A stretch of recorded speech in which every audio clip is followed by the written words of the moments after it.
We come to third lecture of solid state. We like to learn or distinguish between crystalline and amorphous solids. Crystalline solids shape, they have definite characteristic shape which can explain by geometry. While amorphous substances have irregular shape, you can't use a geometry to explain them. Why they have definite geometrical shape? Externally, because order of the particles is regular in crystalline solid. So they are having a definite shape because they have definite arrangement of the particles. Crystalline solids are more popularly said to have long range order. Amorphous solids also can have order but for very short range. That means on a three-dimensional discussion, there is no regular arrangement of the particles.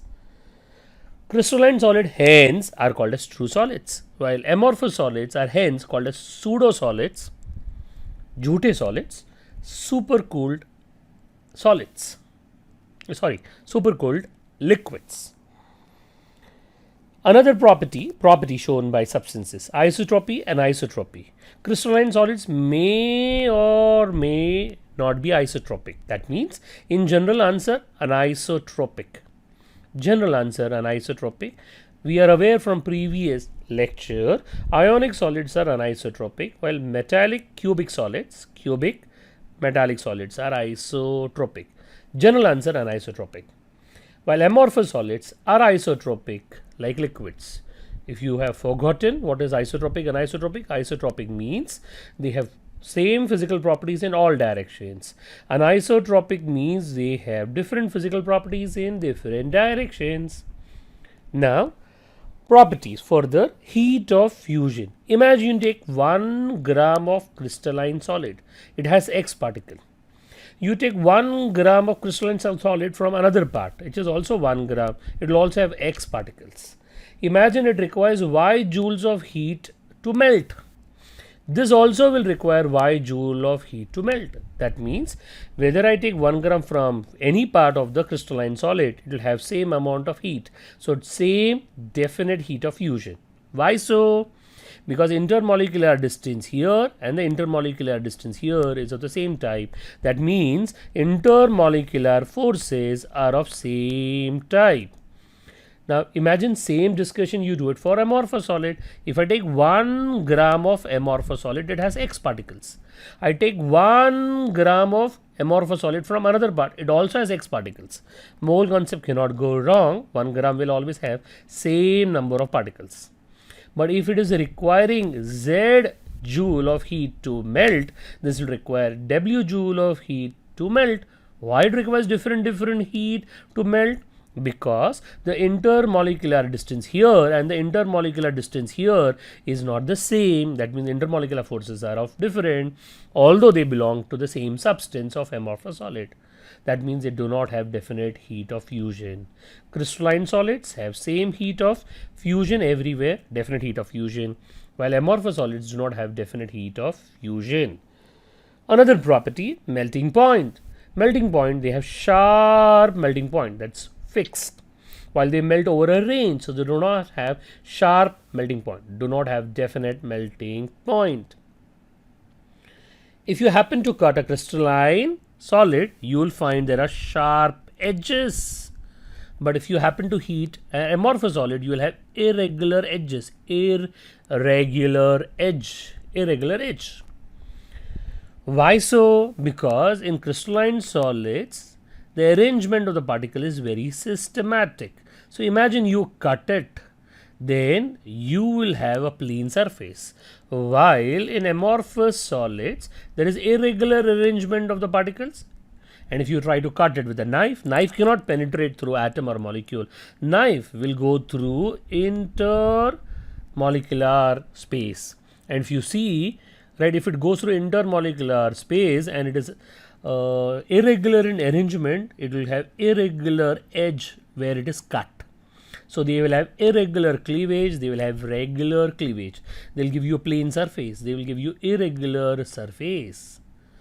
Volume change, there will be a sudden change in the volume, large change in the volume. If you compare solid, do not compare it with liquid.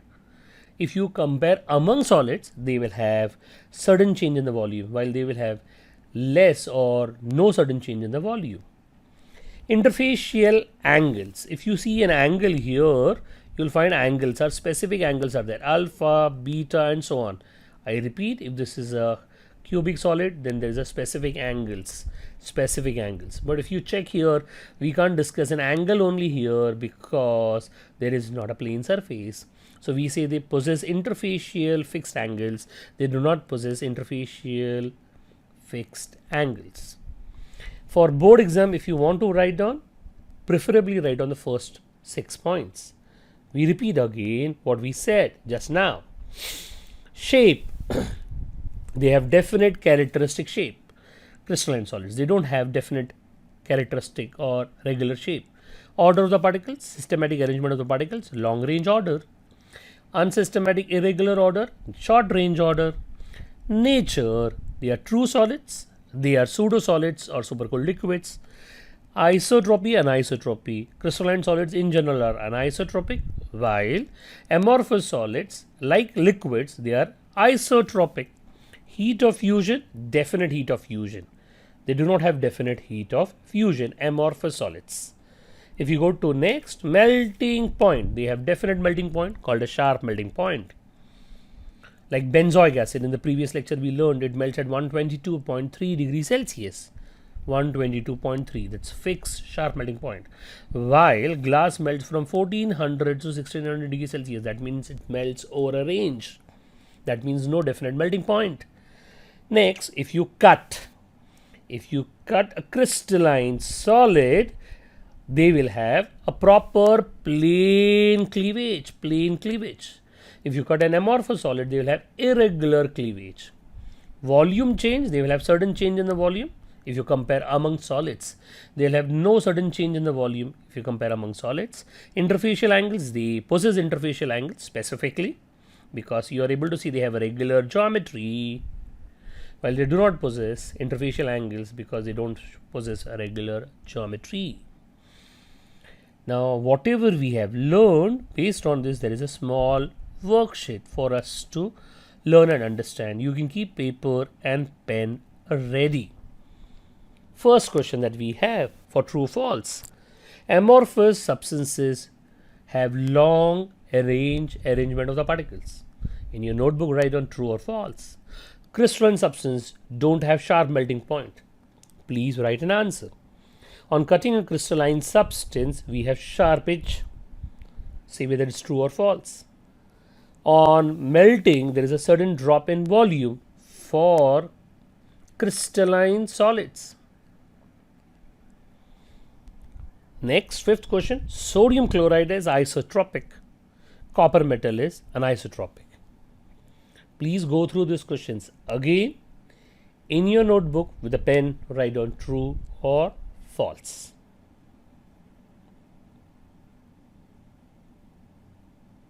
I am giving you time to write down true or false in your notebook.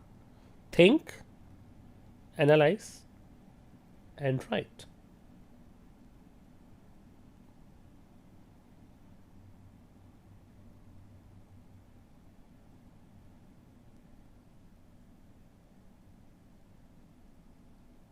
I suppose you should have done it.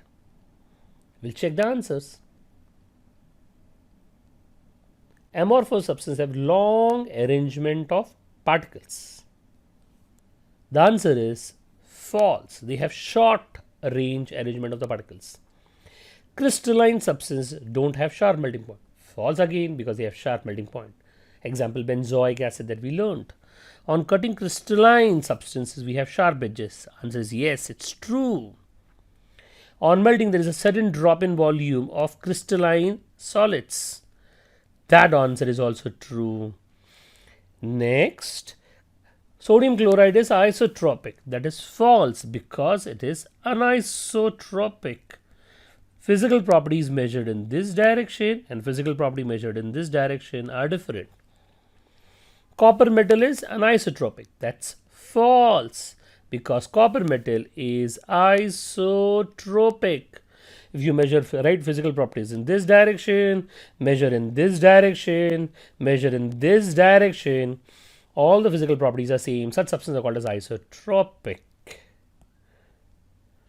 We end with a small and very good quote. If you do what is easy, life will be later very hard, because easy things are done by everyone, so you're not special.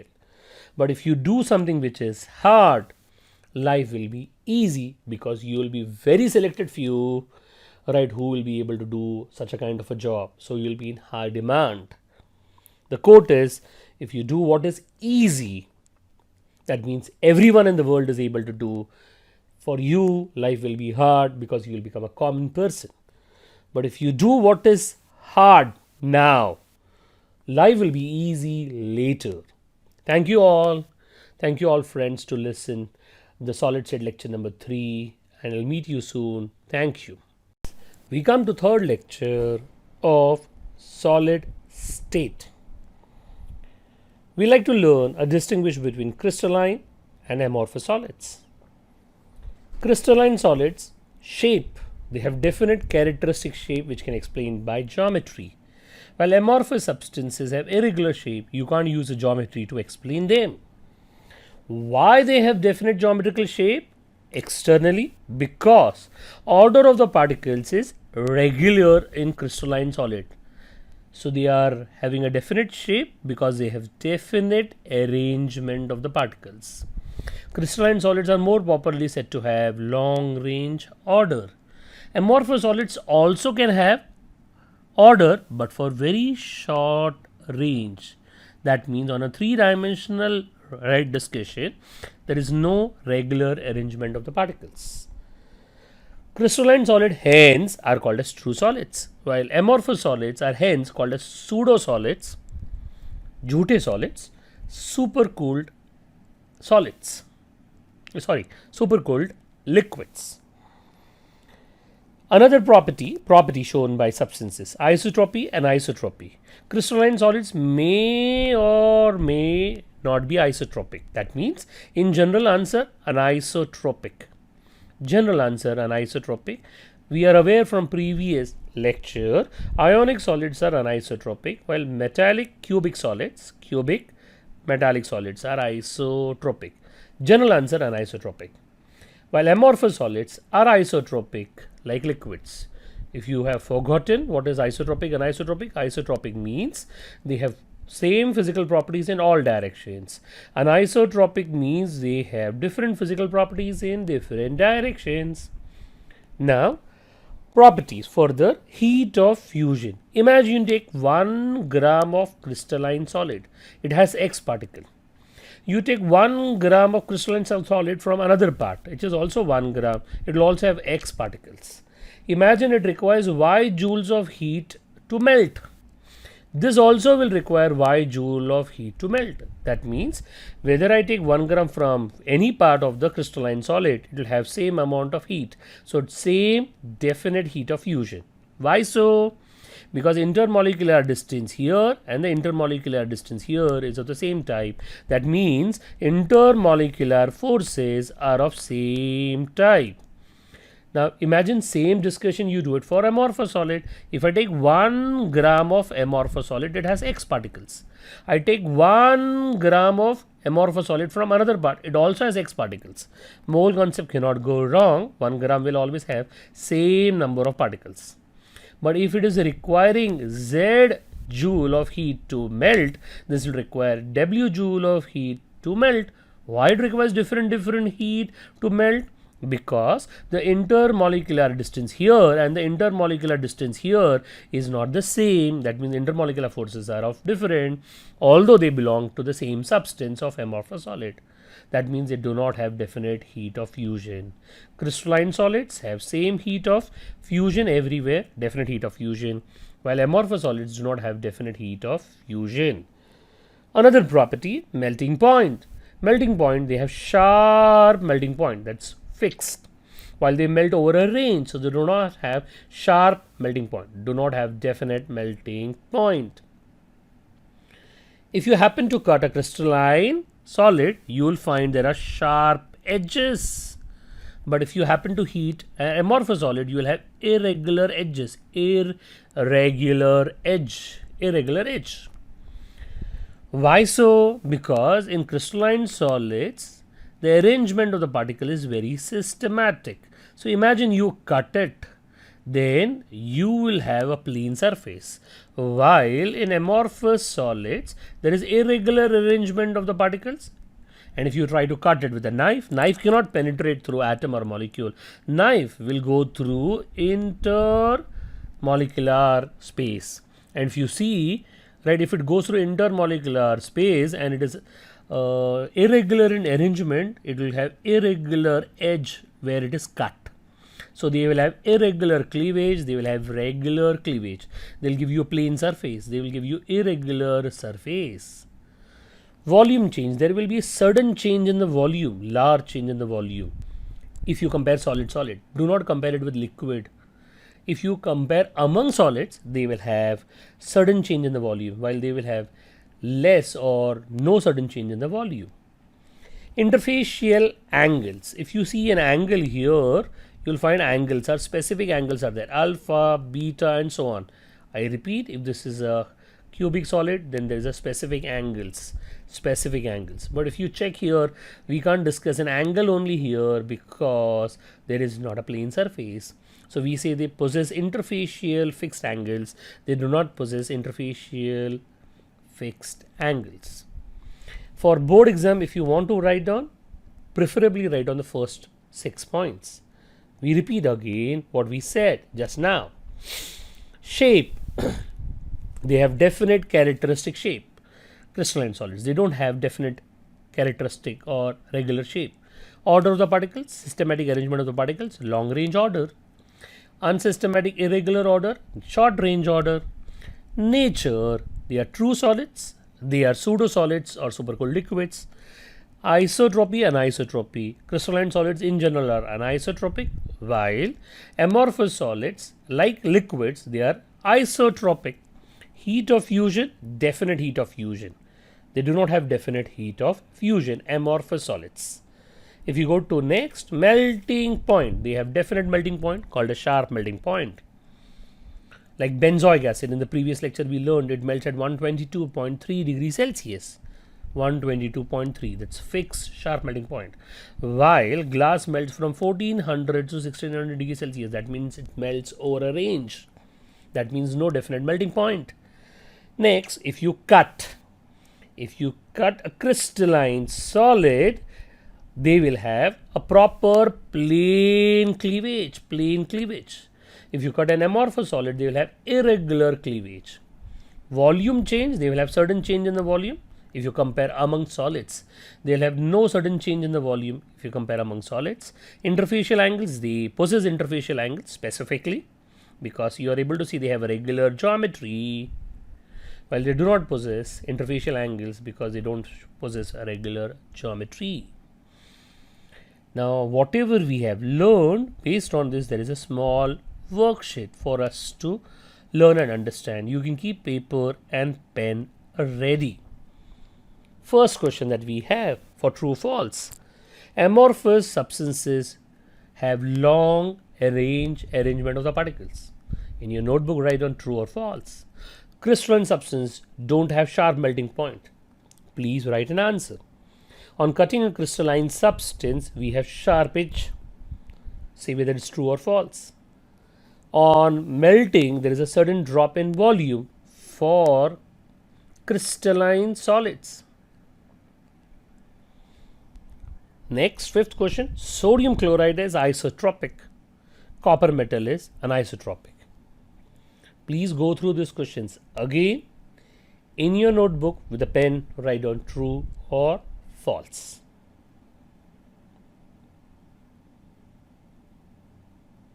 I am giving you time to write down true or false in your notebook. Think, analyze, and write.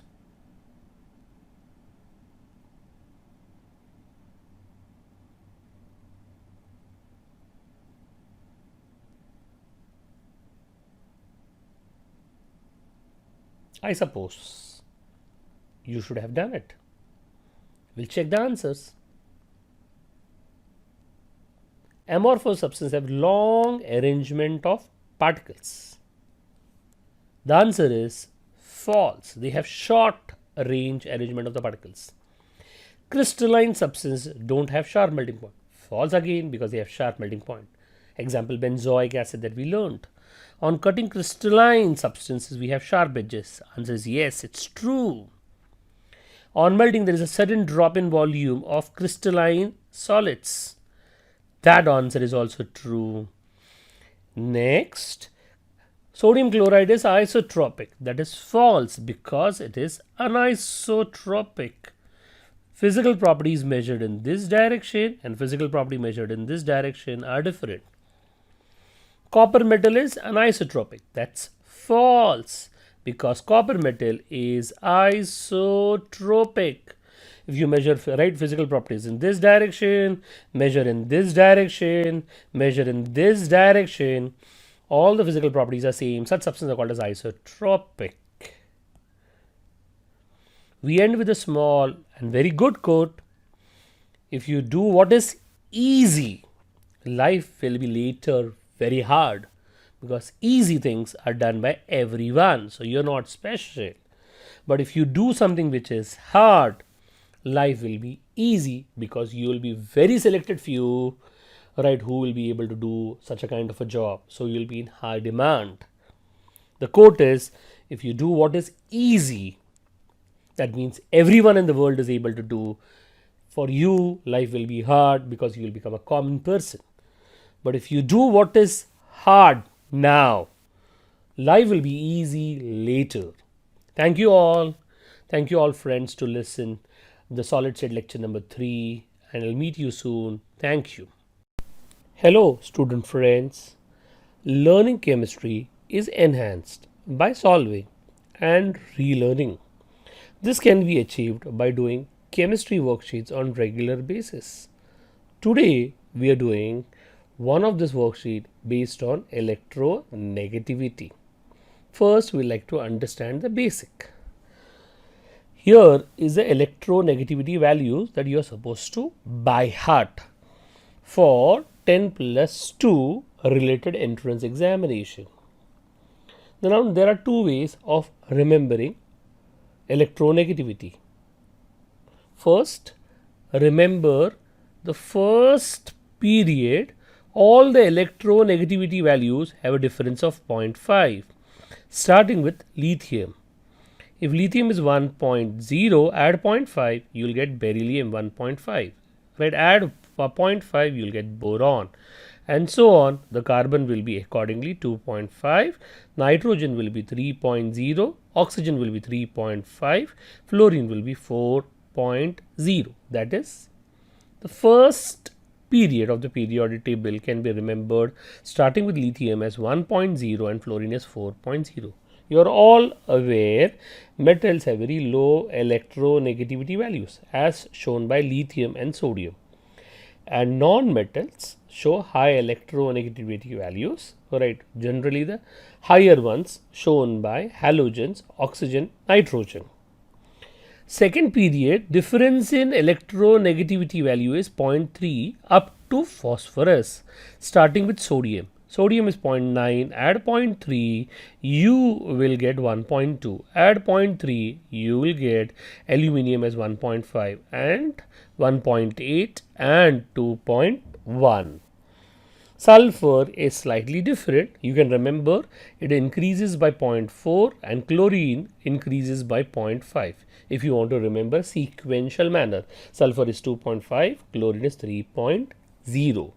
What you realized is alkali metal, first, second period elements, electronegativity value goes on increasing by 0.3 up to phosphorus, then increases by 0.4, then increases by 0.5, starting with sodium as 0.9.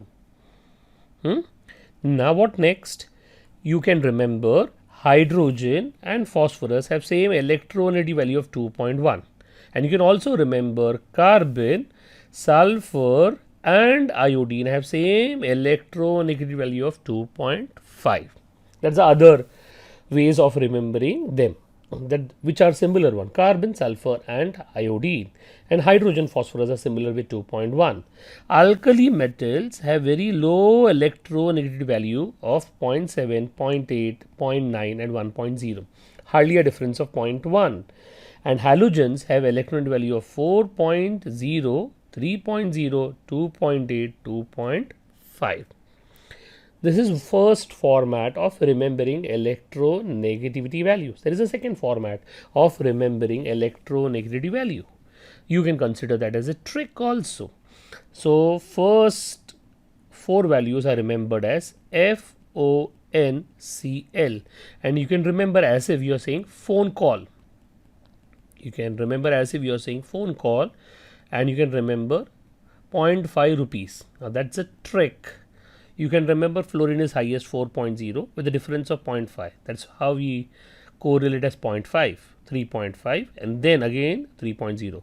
Are you able to see FON, phone, and CL for us mnemonic like call, phone call, difference of 0.5. You can remember SCIS 2.5. You can remember SCIS science. We know that science is 2 years course, 10 plus 2 if you take 2 years course. But because we are preparing for entrance examination, we start 3 months early than the college, and we study 3 months later after our 12th standard gets over till our entrance examination. So if you count in year wise manner, can I say it is 2.5 years? So you can remember science, that sulfur, carbon, iodine is 2.5. And you can remember from sodium to phosphorus, they all increase by 0.3. Sodium is 0.9, magnesium is 1.2, aluminum is 1.5, silicon is 1.8, phosphorus is 2.1. And you can remember bromine is the odd man out with 2.8. This is how you can attempt and remember electronegativity values. Now those who want to relearn it, you can stop the video here and start from the beginning and relearn the first format and the second format. First format is as per periodic table. First format is as per periodic table, and second format is as per a mnemonic or a trick. Now after you have learned this basic, there is a small questionnaire that we like to understand, a small worksheet based on electronegativity values. These are all questions. Stop the video here, try to write down all the answers in the notebook, and then we'll check your answers. You can start it now, pause the video and write down the answers in your notebook with your pen. Okay, I suppose you have done it. So what are the answers? Boron is 2.0. If you remember, what was the sequence of remembering boron? Lithium was 1.0. You remember? Beryllium was 1.5. So boron will be naturally 2.0. If you remember, chlorine was in the part of phone call. You remember? This is 4.0, 3.5, and nitrogen chlorine has the same value of 3.0. Oxygen, part of a phone call, 3.5. Silicon, if you remember, sodium, magnesium, aluminium and silicon, starting with sodium is 0.9 and increase by 0.3, 1.2, 1.5 and 1.8 up to phosphorus, it increases by 0.3, so it is 2.1. And if you remember, hydrogen and phosphorus have the same value of 2.1. This is how you remember the values. So at the time of examination also, you can recall by either by first format or second format. But if you practice slightly multiple times, 2-3 times on separate 3 days, you will be able to remember these values, which are quite important, which helps us to study chemistry in a very fundamental manner. The element which is most electronegative, we are all aware fluorine is the most electronegative element. Second most electronegative element is oxygen with 3.5. So here we come to an end of a worksheet based on electronegativity. Such worksheets, if you do and revise regularly, will help you to understand chemistry in fundamental manner. Thank you all. Thank you all, friends. Hello student friends. We come to another worksheet which is based on polar molecules and non-polar molecules. Our learning chemistry is enhanced by regularly solving such worksheets. This is one of the fundamental worksheet based on polar and non-polar molecules. Now, this is some basics that everyone should be aware. If the molecule is made up of only two atoms, such molecules are called as diatomic molecule. If a molecule is made up of only two atoms, diatomic molecule, then whether the molecule is polar or non-polar is based on difference in electronegativity. Now, if the molecule is made up of more than two atoms, such molecule we will call it as polyatomic molecule. Then whether they are polar or non-polar, difference on two factors, difference in electronegativity and geometry is based on two factors. Now, you all people should be aware, if you have a symmetrical molecule like trigonal planar, if you know trigonal planar like this, or tetrahedral molecule like this, right, example being methane, or trigonal bipyramidal molecule, such molecules with same type of a bonds will have a zero dipole moment. That means they will be considered as non-polar. Molecules with zero dipole moment are said to be overall non-polar, and molecules with non-zero dipole moments are called as polar. First, we'll learn a basic. What is the first basic? If it is a diatomic molecule, then whether the substance is polar or non-polar depends on difference in electronegativity. But if it is a polyatomic molecule, what do you understand by polyatomic molecule? Made up of three or more atoms, then difference in electronegativity and geometry both decide whether the molecule is polar or non-polar. Symmetrical molecule, important factor, symmetrical with same type of bonds, two factors. Symmetrical molecule with same type of bonds are said to be non-polar, and they are said to have non-zero dipole moments. This all statements can be very well learned with an example. So, we take an example of nitrogen. Nitrogen is a diatomic molecule made up of two atoms, and we know there is a triple bond between the two.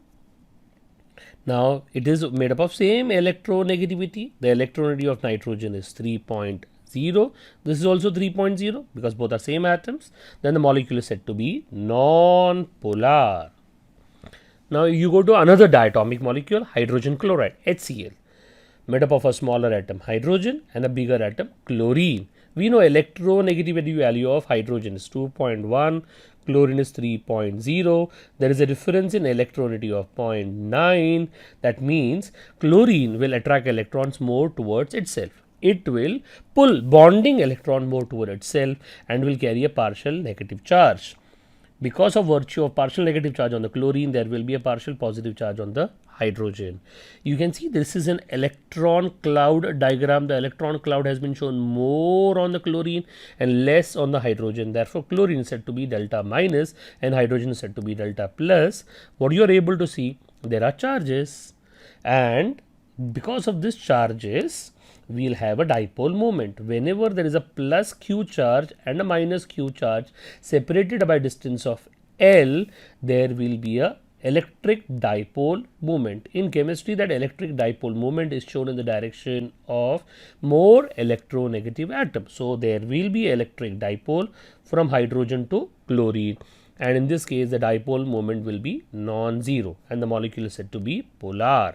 In this case, dipole moment will be 0 and the molecule is said to be non-polar. Conclusion for a diatomic molecule: if a diatomic molecule is made up of same number of atoms, the molecule is non-polar, dipole moment is 0. If a molecule is made up of different atoms like hydrogen and chlorine, naturally they have difference in electronegativity.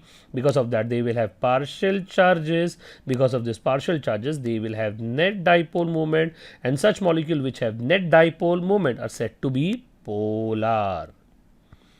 Now, we go to polyatomic molecule.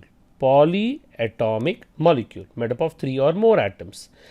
Carbon disulfide CS2. If you draw a structure, it will be like this.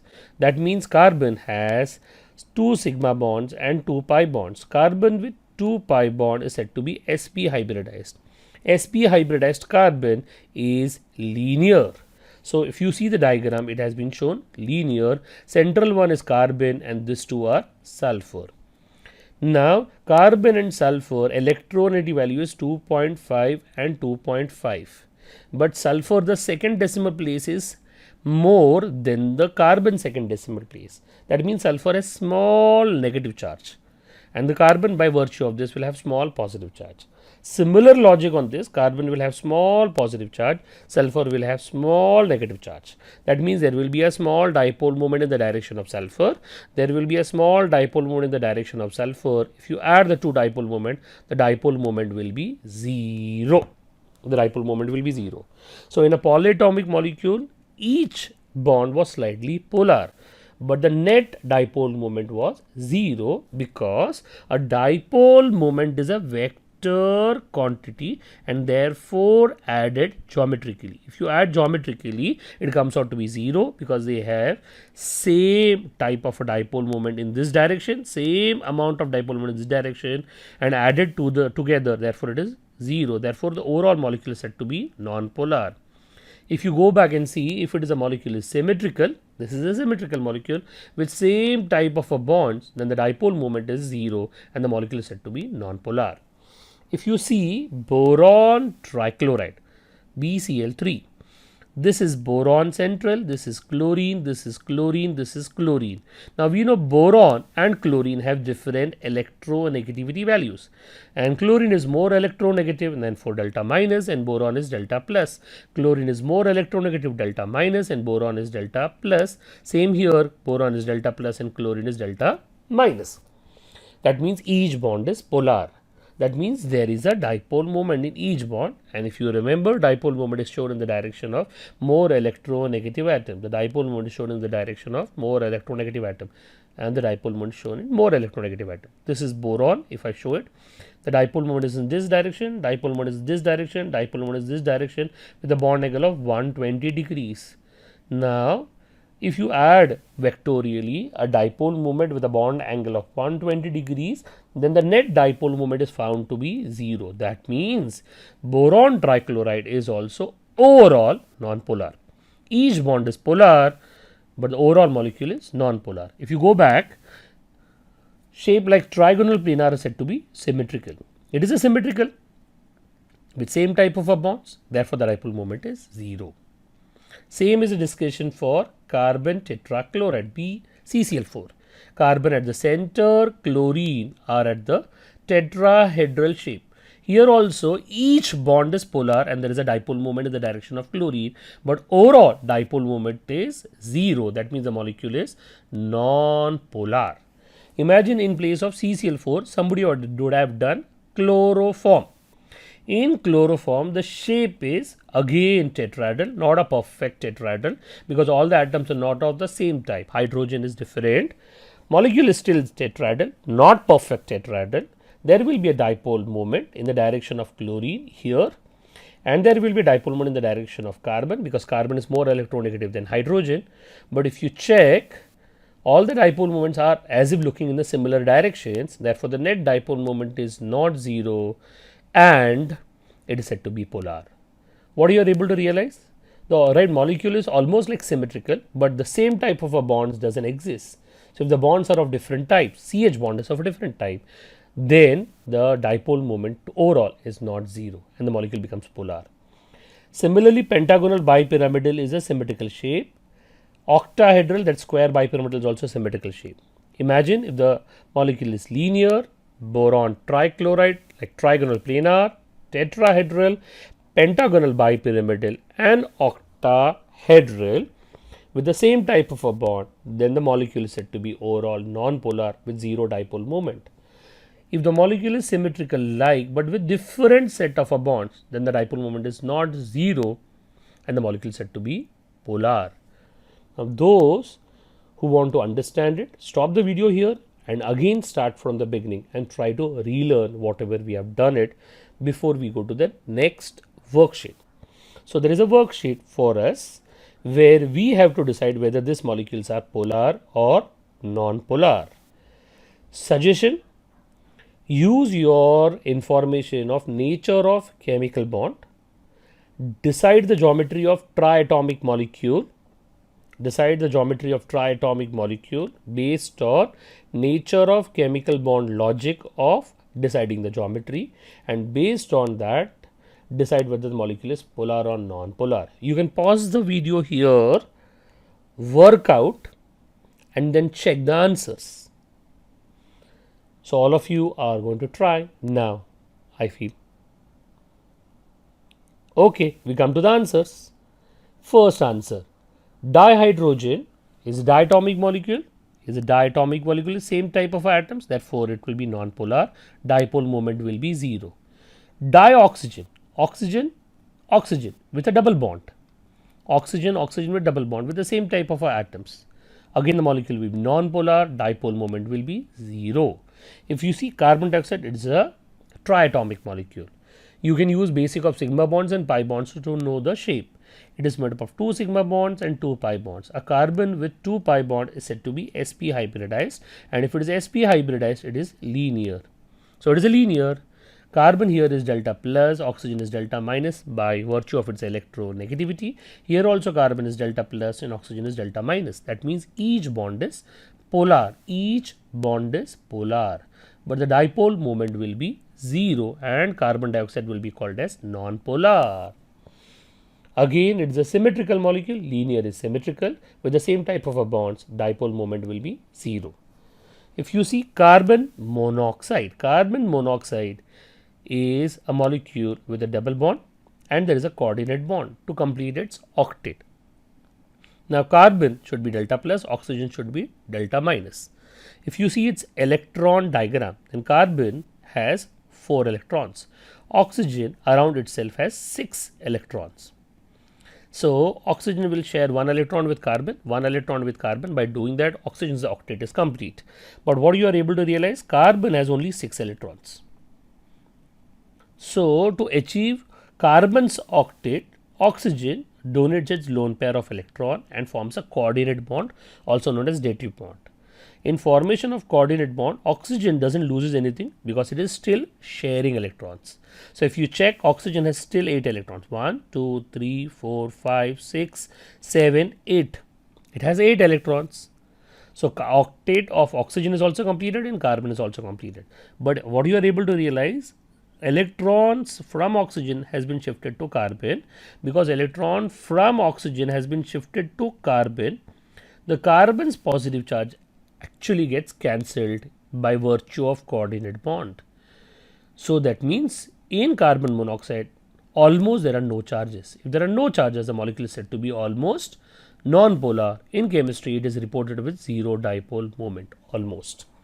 For us in 12th standard, the answer is 0 dipole moment. Got this? So carbon monoxide is unusual. It was expected to be polar, but it's found to be non-polar because of the virtue of that coordinate bond where the electrons are donated from oxygen to carbon. So there is two normal bonds and one is a coordinate bond. Remember, carbon monoxide is an unusual example for us, which is almost non-polar with a dipole moment of 0. Sulfur dioxide, if you check, sulfur dioxide H ka value is half V plus M. This is a formula for getting hybridization. Number of valence electrons in central atom of sulfur 6. Number of monovalent atoms with sulfur. Oxygen is divalent, so monovalent atom is 0. First number is number of valence electrons in the sulfur. Sulfur group 16, valence electrons are 6. Oxygen is divalent, so monovalent atoms attached to sulfur is 0. So value will be 3. So its hybridization will be sp2. So sulfur will have 3 hybrid orbitals placed like trigonal planar, of which one will be occupied by oxygen, other will be occupied by oxygen. Third, there is no more oxygen, therefore it will be existing as a lone pair. Always remember, hybrid orbitals always exist as sigma bond or a lone pair. Now what you are able to realize in this case, one bond from sulfur, one bond from sulfur and one lone pair. But oxygen's valency is 2. So there will be an additional pi bond to complete the valency. But what you are able to realize, the shape is V shape, which has been shown here also. V shape with sulfur having a lone pair. Now, if you check, there is a dipole moment in the direction of oxygen because oxygen is more electronegative. There is a dipole moment in the direction of oxygen. If you want to know, lone pair also produces dipole moment, but very small one. What you are able to realize, because of the geometry, the dipole moments are not getting cancelled. So, there will be a net dipole moment. If there is a net dipole moment, the molecule is said to be dash, polar. Now, students, just check how I did sulfur dioxide. I took sulfur dioxide, mein sulfur is a central atom. Who is a central atom? Who has the ability of forming more bonds. So, sulfur has ability of forming more bonds than oxygen, therefore, it is a central atom. Sulfur belongs to group 16. If it is a 16th group element, number of valence electrons are 6.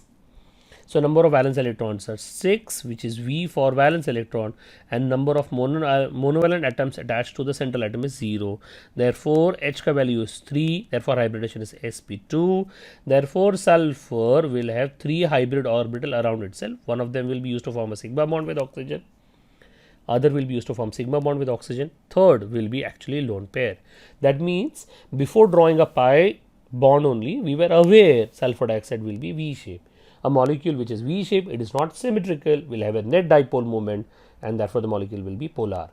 If you see sulfur trioxide, H ka value again half V plus M. Number of valence electrons of the central atom of sulfur is 6. Monovalent atoms are 0 because oxygen is divalent atom. So, the value is 3. The hybridization is sp2. For you as a student to understand, sulfur dioxide has hybridization of sp2 and sulfur trioxide also has hybridization of sp2. Both have sp2 hybridization. So, sulfur has 3 hybrid orbital around itself. One will be occupied by oxygen, oxygen and oxygen to form sigma bonds. That means the molecule is symmetrical before drawing a pi bonds only. It is symmetrical with the shape of trigonal planar. Now, how you decide whether the bond is having an additional pi bond or not? By the valency. We know oxygen has valency of 2, but it is satisfied by only one bond. So, there will be one more bond. That one more bond will be a pi bond. Are you able to see? Sigma bond and pi bond to complete the valency of oxygen is 2. Sigma bond and pi bond to complete the valency of oxygen is 2. Sigma bond and a pi bond to complete the valency of oxygen is 2. So, you are able to see the molecule is symmetrical with the same type of a bond. Therefore, dipole moment will be 0 and the molecule is non-polar. Unusual, sulfur dioxide is polar, sulfur trioxide is non-polar. This is V shape while this is trigonal planar, sulfur trioxide. Now, we will quickly go to the other molecules now without wasting a time. You have already learned water as an example in your lower standards, and you know water is V shape with 2 lone pairs. Are you able to get it? 2 lone pairs. So, water is V shape with 2 lone pairs. Small dipole moment. Usually, the dipole moment in lone pair is in the direction of the lone pair away from the central atom, and the dipole moment here is in this direction. Now, right, the shape is unusual. It's not symmetrical. It is non-symmetrical. Because it is non-symmetrical, the dipole moment will exist. So, it will be non-zero. Therefore, the molecule is polar. Water is polar and water is one of the highly polar molecule around itself, and therefore, it has a ability to dissolve many other polar molecules and highly polar ionic compounds. Ammonia, nitrogen with electronegativity of 3.0 and hydrogen with 2.1 is also a polar bond, and the polarity is in the direction of nitrogen. And there is a slight polarity in the direction of lone pair, but that lone pair ka dipole moment will not be considered much in this case. So, overall all the dipole moments are in one direction vectorially. So, there will be a net dipole moment will exist. Therefore, the molecule is polar. You have learned ammonia is a pyramidal molecule, and you have learned water is V shape. Methane, if you see methane is a perfect tetrahedral molecule. You know, it's a tetrahedral molecule. It has sp3 hybridization. It's a standard example learned in nature of chemical bond, and all the 4 bonds are of the same type, perfect symmetry, all the bonds of same type. So, dipole moment will be 0. There will exist a dipole moment in the direction of carbon, but because of the symmetry, vectorial addition of dipole moment will be 0. Therefore, the molecule of methane is non-polar. Boron trifluoride, which is also standard example, sp2 hybridization, trigonal planar. It will also have dipole moment in the direction of fluorine, but it is a symmetrical molecule. Trigonal planar is a symmetrical molecule with the same type of a bond, therefore dipole moment will be 0, so molecule will be non-polar. Phosphorus trichloride, if you check phosphorus trichloride PeCl3, H ka value will be half V plus M. If you go by that formula, half 5 plus 3, so it will be 4. Hybridization will be sp3, of which 3 will be sigma bonds and 1 will be lone pair. Again, the dipole moment will be in direction of chlorine, but the molecule is not symmetrical, so net dipole moment will not be 0, so molecule will be polar. Phosphorus pentachloride, if you see phosphorus pentachloride, it is trigonal bipyramidal. If you know it's a trigonal bipyramidal and with same type of a bonds. What are the type of a bonds present? Same type of a bonds. What are the types of the bonds? PCl, same type of a bonds with perfect symmetry. The net dipole moment will be 0 and the molecule will be non-polar. Sulfur tetrafluoride. If you come to sulfur tetrafluoride, SF4, then H ka value will be half V. V is 6, M is 4, so it will be 5. sp3 dehybridization. If you see sp3 dehybridization, that means sulfur trigonal bipyramidal. Lone pair in such molecule occupies always equatorial position. Always occupies equatorial position. Remember equatorial. These are equatorial position. Those who don't know, and this is actual position. So lone pair will occupy equatorial position. So if you show like this is another way of showing it. Fluorine, fluorine, fluorine, and fluorine. The shape is known as seesaw. Is known as seesaw. Remember that. Here it is not a symmetrical molecule. Because it is not symmetrical molecule, net dipole moment will not be 0 and the molecule will be polar. Similarly, oxygen, xenon tetrafluoride. If you see xenon tetrafluoride and if you calculate, H value is how much? Half, V is 8 and M is 4. So answer is 6. Hybridization will be sp3 D2. So the shape will be what? Shape will be square bipyramidal, also called as octahedral. But we know that out of this only 4 position will be occupied by fluorine. That means 2 position will be occupied by lone pair. In this case, lone pair can occupy any position because all the angles are 90 degree. So for convenience of showing, we show the lone pair here. What you are able to see, the molecule is become symmetrical. It's trigonal planar.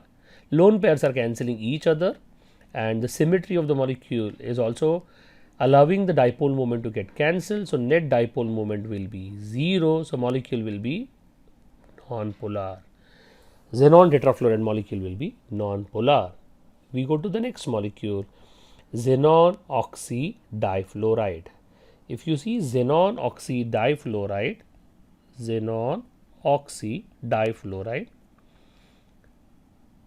then H ka value will be half V plus M. So half. V ka value is 8. Monovalent atoms are only fluorine. Oxygen is divalent. So value will be 5. So hybridization will be sp3 D. So xenon will be like this. But we know of which only 3 position will be occupied. That means 2 position will be lone pair. In such shape, lone pair always occupies equatorial position. Equatorial position, if you check.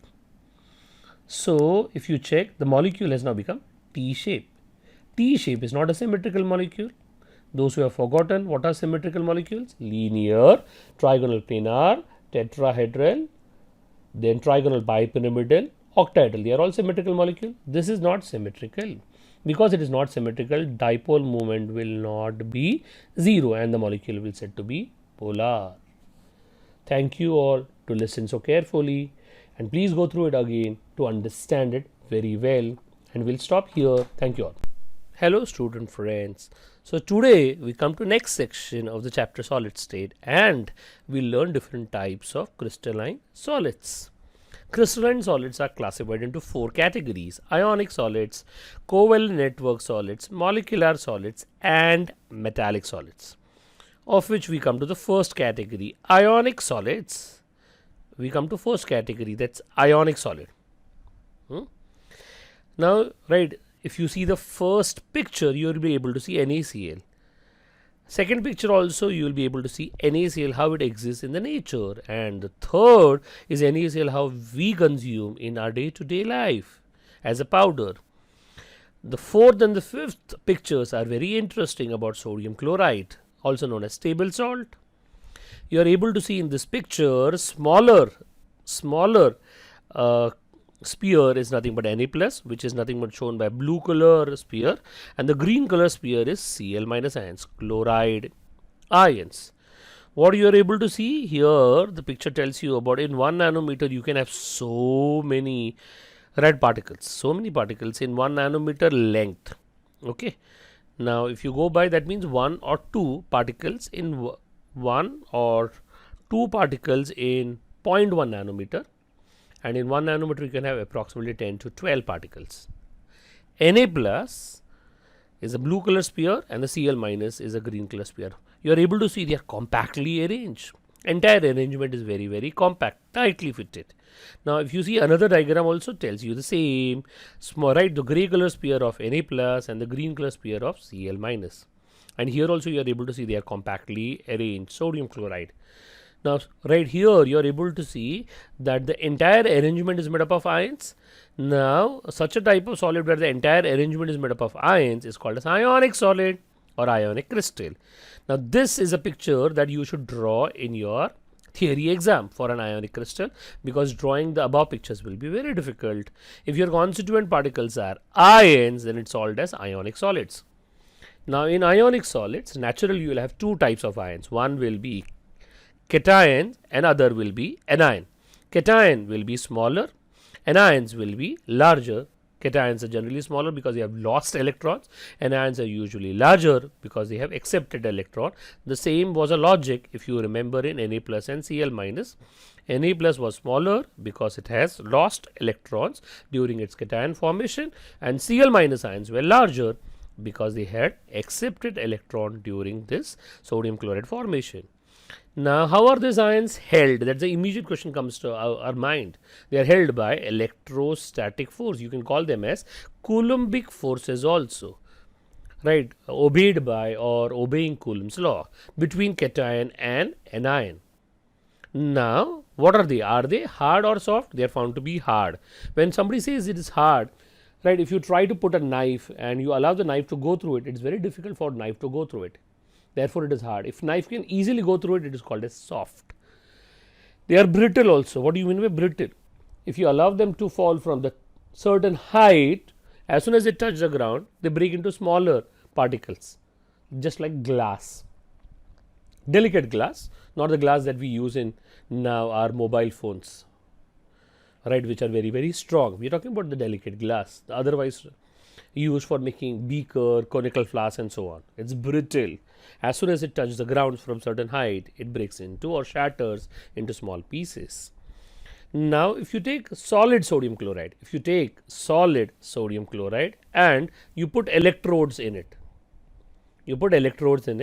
and you pass electricity. As soon as you pass electricity, you will realize it doesn't conduct electricity. That means it is non-conductor of electricity in solid state. Now, you take again the same solid NaCl, add to water, that means you take aqueous, and now put electrodes and pass electricity, it becomes a good conductor of electricity. So, very unusual for NaCl. In a solid state, bad conductor or non-conductor, while in aqueous state, good conductor of electricity. Same NaCl, if you heat about 1000 Kelvin, but without water. If you heat about 1000 Kelvin without water, then such a NaCl is called as fused NaCl or molten NaCl. So, next time somebody refers the word molten or fused, remember it is without water, and you have taken the substance above its melting point, then such a substance is called as fused or molten state. You can simply say liquid NaCl. If you take liquid NaCl or a molten NaCl or fused NaCl, which is maintained about 1000 Kelvin, and you put electrodes in it, you will find it conducts electricity. So, what all you realize as a ionic solid, right? Important characteristic. First important characteristic, constituent particles are ions. Everywhere it is ions, ions, ions, ions. They are held by what? Electrostatic forces. They are hard and brittle. Then they are non-conductor of electricity in solid state, but they are good conductor of electricity in molten state or aqueous state. And other than NaCl, if you want to know more example, all ionic solid, K2SO4, Na3PO4 made up of Na plus, PO4 3 minus ions, CaF2 made up of Ca2 plus, F minus ions, KBr made up of K plus, Br minus ion, Na3PO4, Na plus, PO4 3 minus ions, K plus, SO4 2 minus ions, Na plus and Cl minus ions. These are all plenty of examples of ionic solids. The next, right, the last property, type of conductivity, makes up a question in our mind. Why ionic solids are non-conductor in solid state but good conductors in electricity, good conductors in aqueous state. Now, if you see solid state, this is what is a picture for solid state, right? Are you able to see the ions are tightly held to each other and there is no space? So, ions can't move. So, imagine you put electrodes and you pass electricity. Ions have no mobility. When ions have no mobility, they can't conduct electricity. For conducting electricity, cation should move towards negative electrode and anion should move towards positive electrode.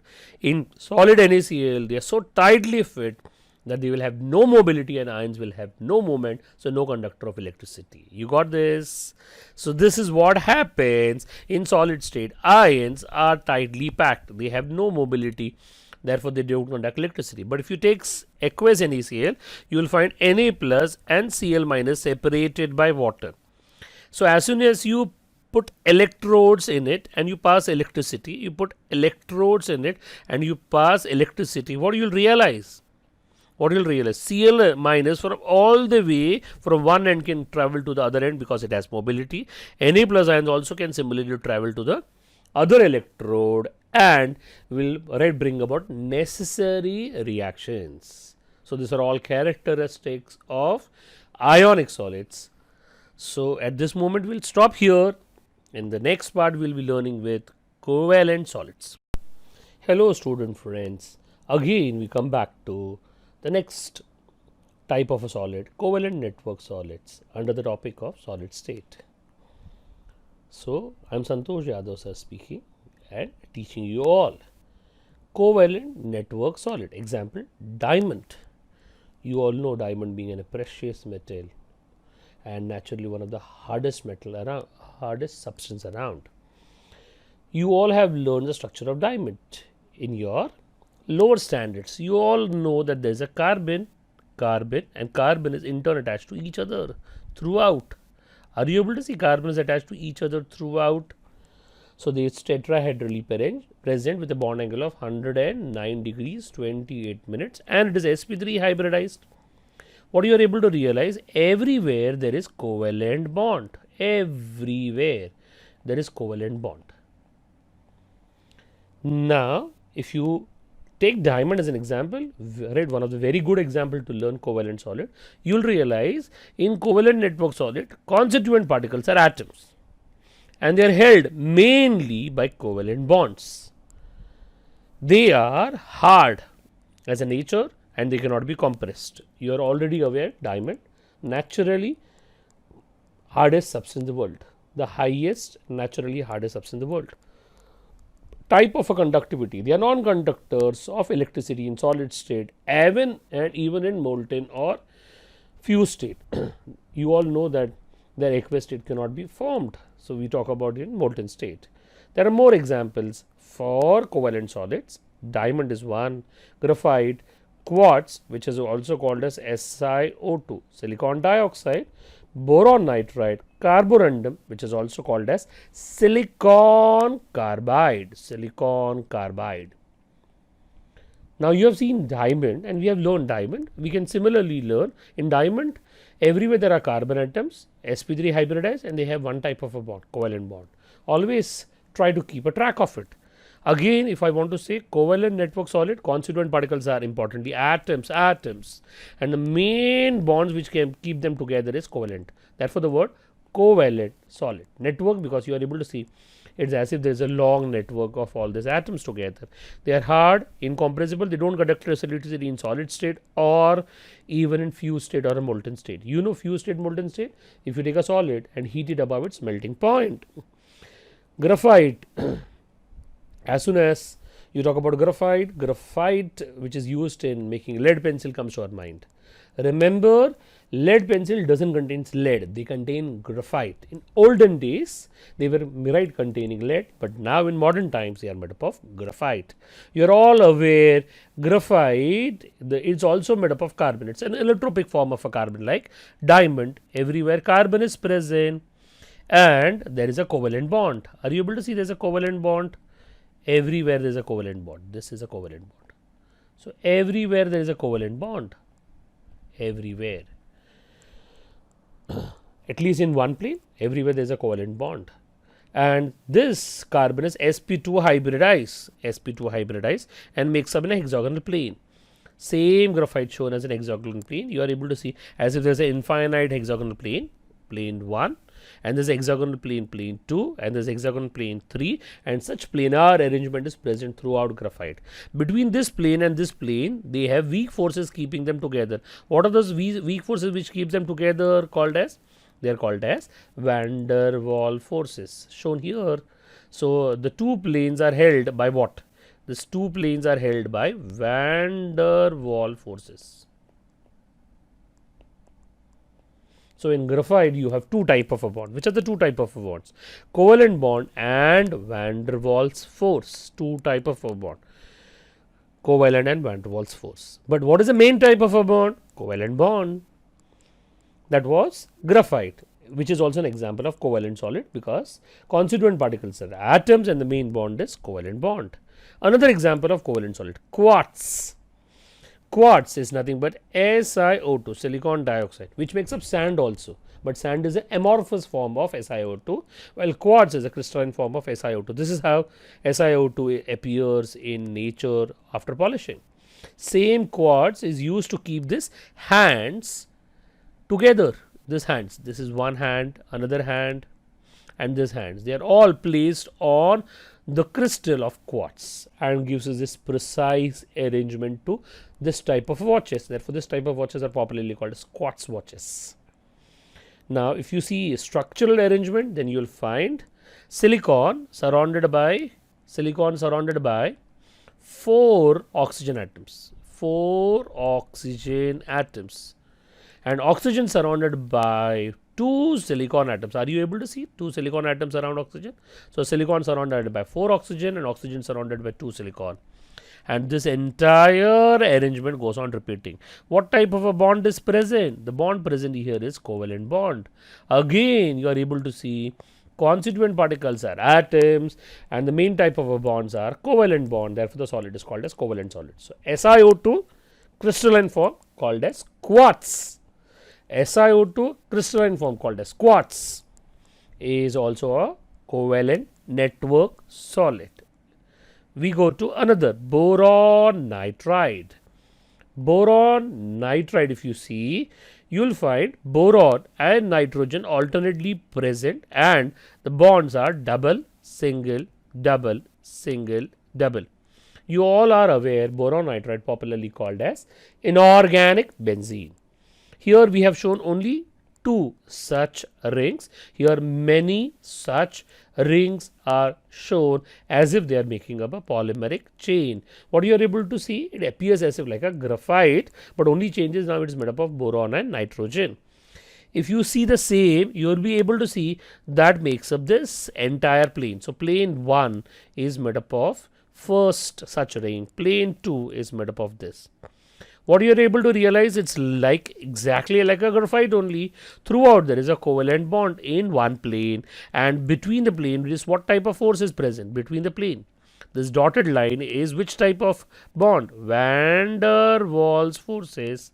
van der Waals forces. So it's like a graphite only. In hexagonal plane there is a covalent bond, but between two planes there is van der Waals force. Another diagram showing the same, right, the difference between graphite, boron, nitride and graphite. So if you don't know who is boron, who is nitrogen, who is carbon, they both appear almost to be similar.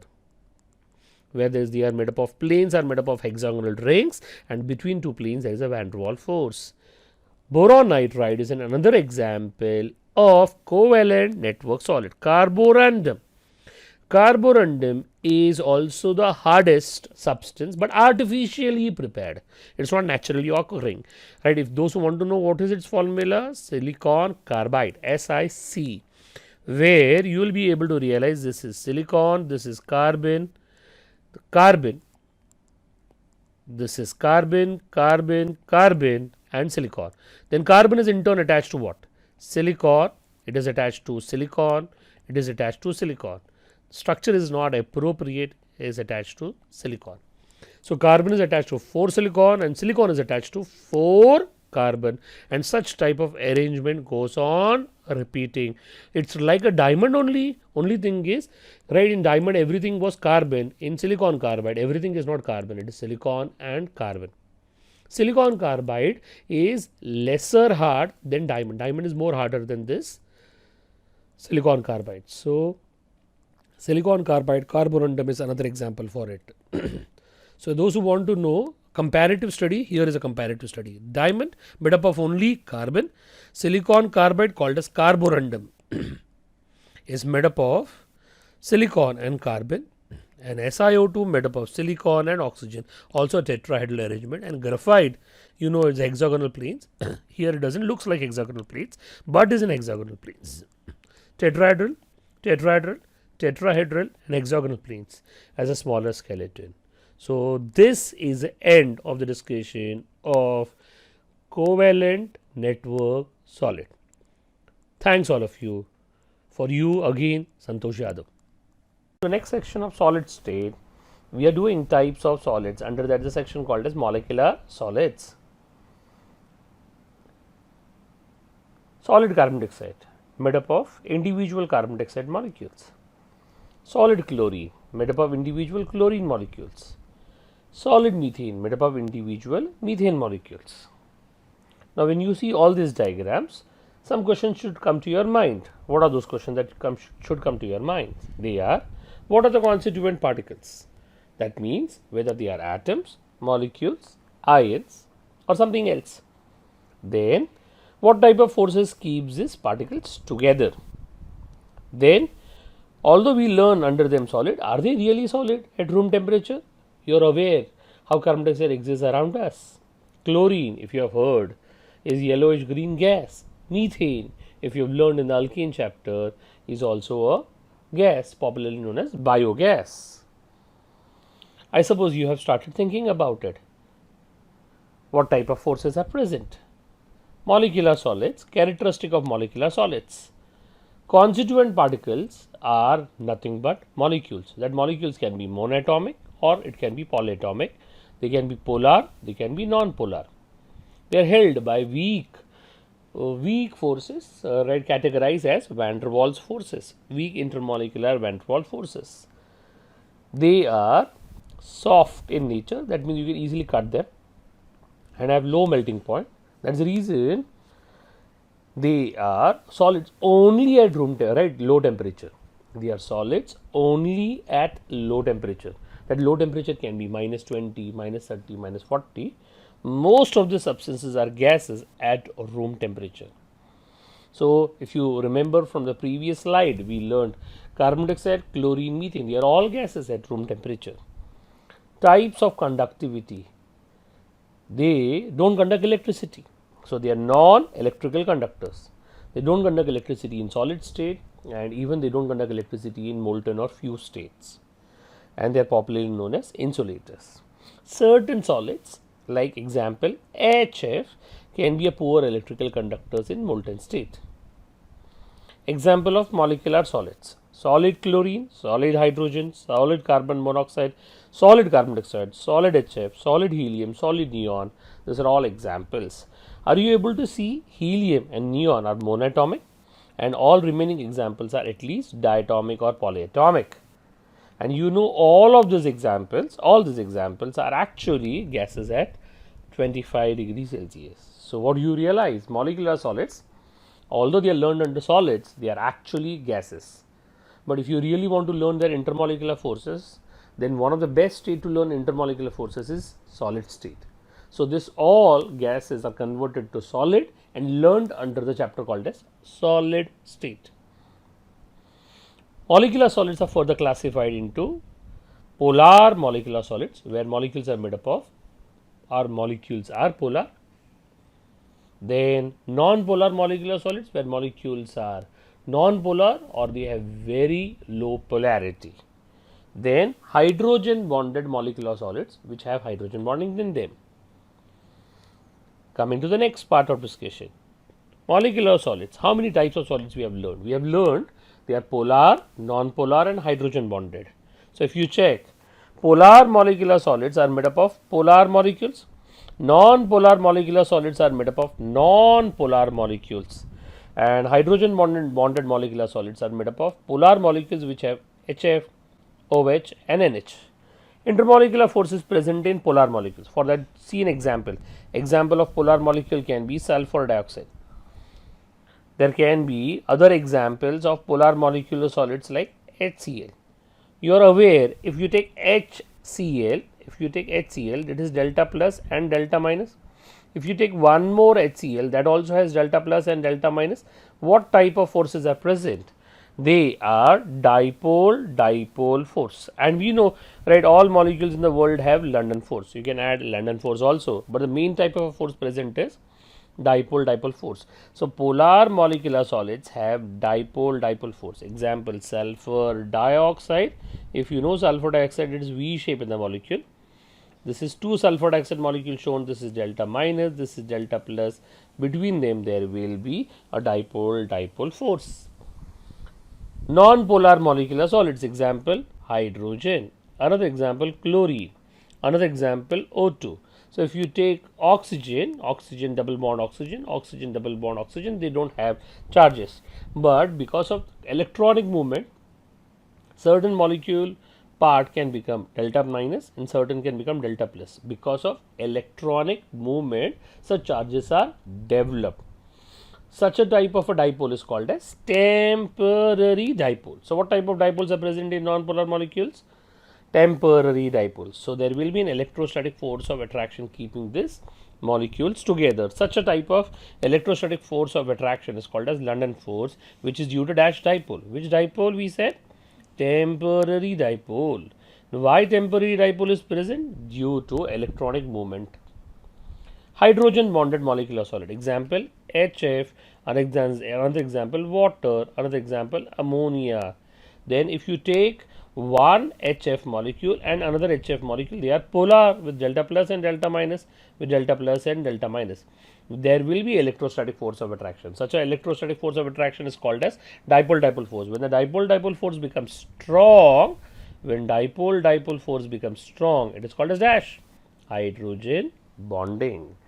So, here it is hydrogen bonding present. So, this were all right discussion of molecular solids. We will stop here and we will continue the next session with another type of a solid. Thank you. Bye. Hello student friends.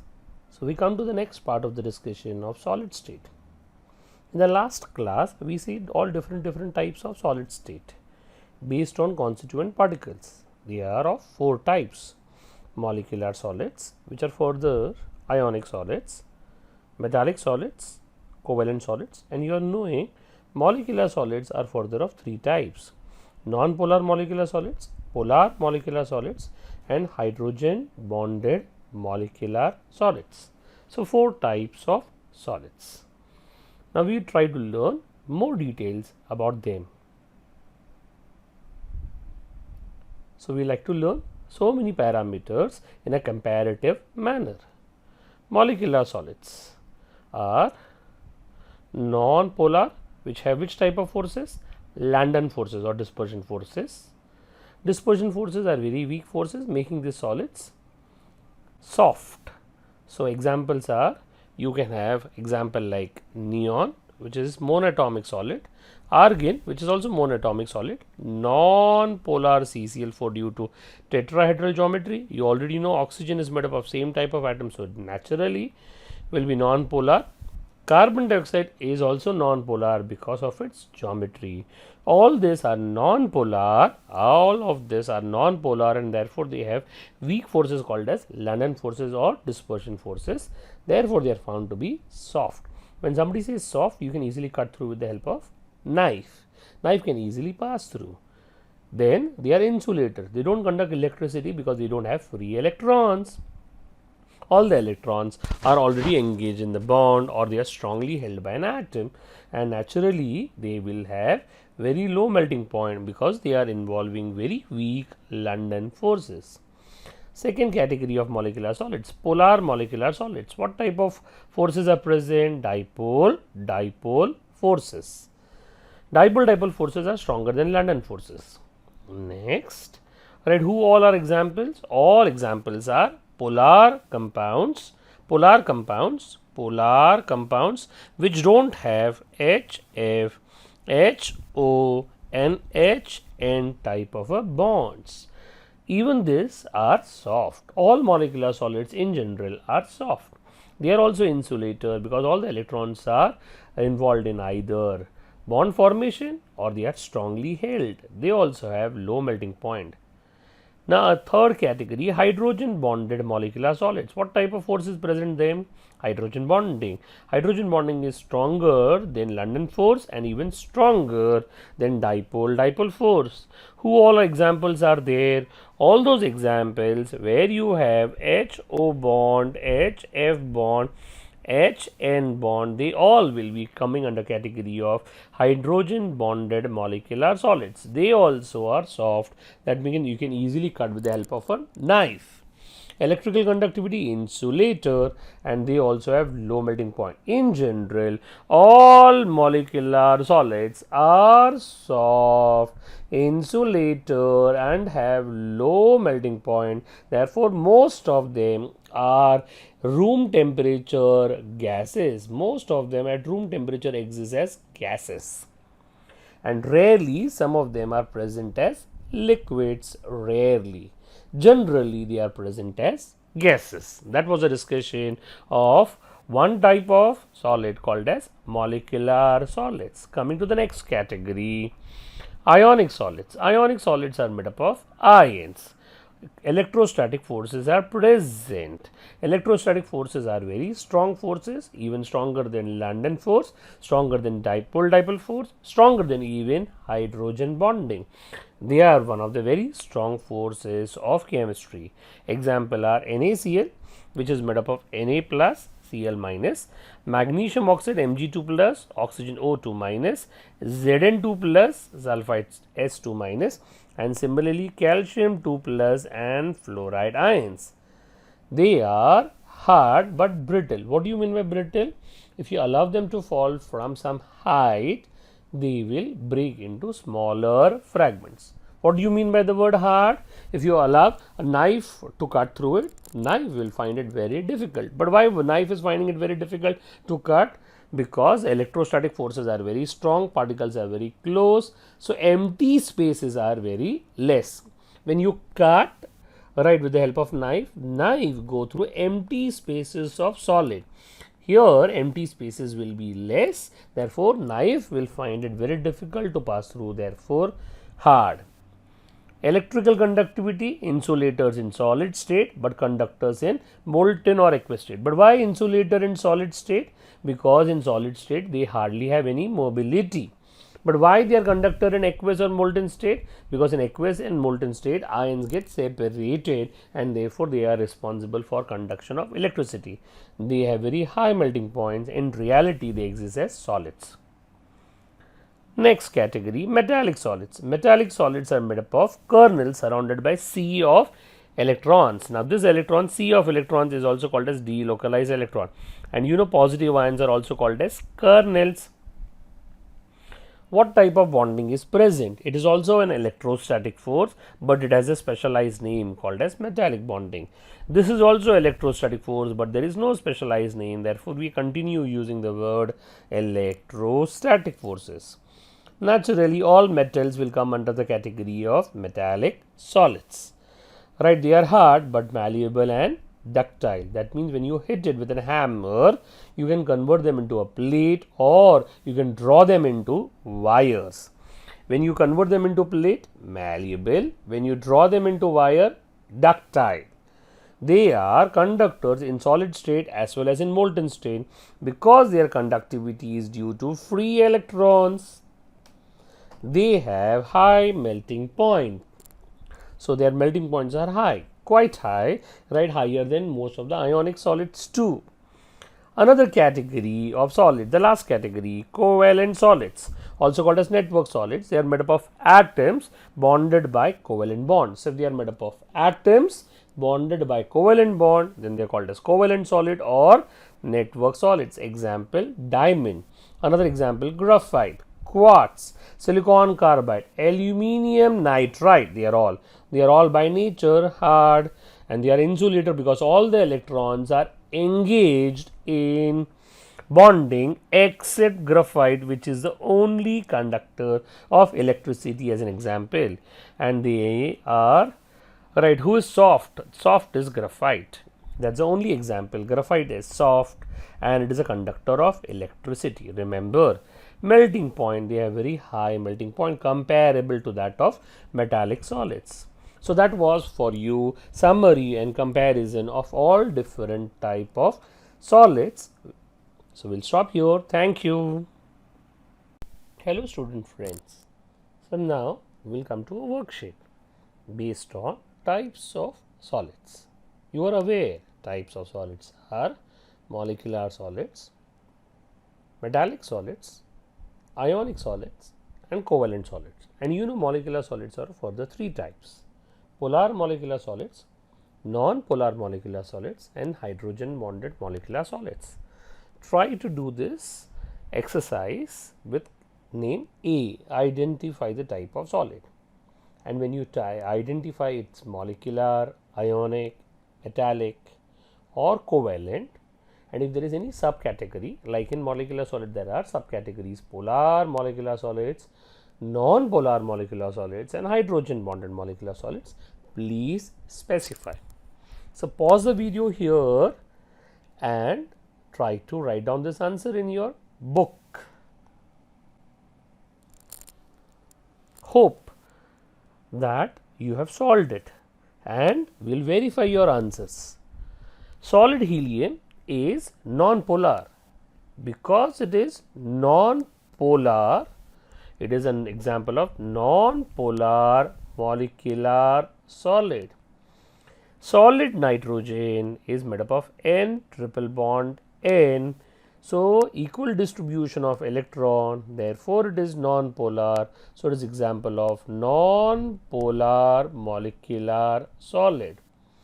HF involves H bond F, and you know whenever there is H bond F, you know there will be an electrostatic force. Whenever a hydrogen is sandwiched between F and F, a part of 4 and 4, you know it is an example of hydrogen bonded molecular solid. So, an example of hydrogen bonded molecular solid. You know copper metal, it will have kernels with free electrons around the kernels of copper metal. Therefore, it is an example of metallic solids. Magnesium oxide is made up of Mg2 plus O2 minus, means it is made up of ions. So, it is an example of ionic solid. Please verify all the answers. Hope you have got it correct. Now, if you have got it correct, then we have one more exercise for you all people. Same exercise but different examples. Again, identify the type of solid. 5 examples. You can pause the video here, write down all the answers in the book and then verify as I solve it after. So, Hope you have solved it. Diamond, diamond is made up of carbon attached to other carbon atoms and so on. And you know that atoms are attached throughout by covalent bond, therefore it is an example of covalent solid. So, diamond is example of covalent solid. Those who know, covalent solids are also popularly known as network solids. Aluminium nitride. Now, those who know aluminium nitride is like this. Aluminium is attached to nitrogen and nitrogen is in turn attached to aluminium, then aluminium is in turn attached to nitrogen and so on. You know aluminium, although it is a metal, but it has small cation size, therefore it has very high covalent character. So, aluminium nitride is also comes under category of covalent solid. Coming to the next one, solid ammonia. If you know ammonia, it has NH bond and you know this is delta minus and hydrogen is delta plus.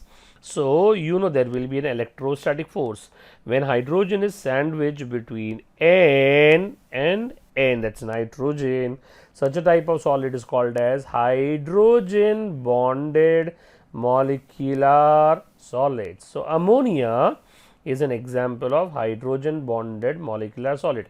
In reality, ammonia is gas. Because it is gas, while framing a question, I made solid word, right, importantly come here, solid ammonia. Potassium bromide, you all are aware, is made up of K plus Br minus, that means it is made up of cation and anion. So, it is an example of ionic solid. Solid sulfur dioxide, if you know sulfur dioxide is a V-shaped molecule with delta plus and delta minus, that means it has a polar nature but will not have hydrogen bonding. Why it will not have hydrogen bonding? Because there is no HF, HO or HN bonds. So, it will not have hydrogen bonding. So, it is polar but without hydrogen bonding, therefore, it is example of polar molecular solids. So, this was all the explanation about this exercise.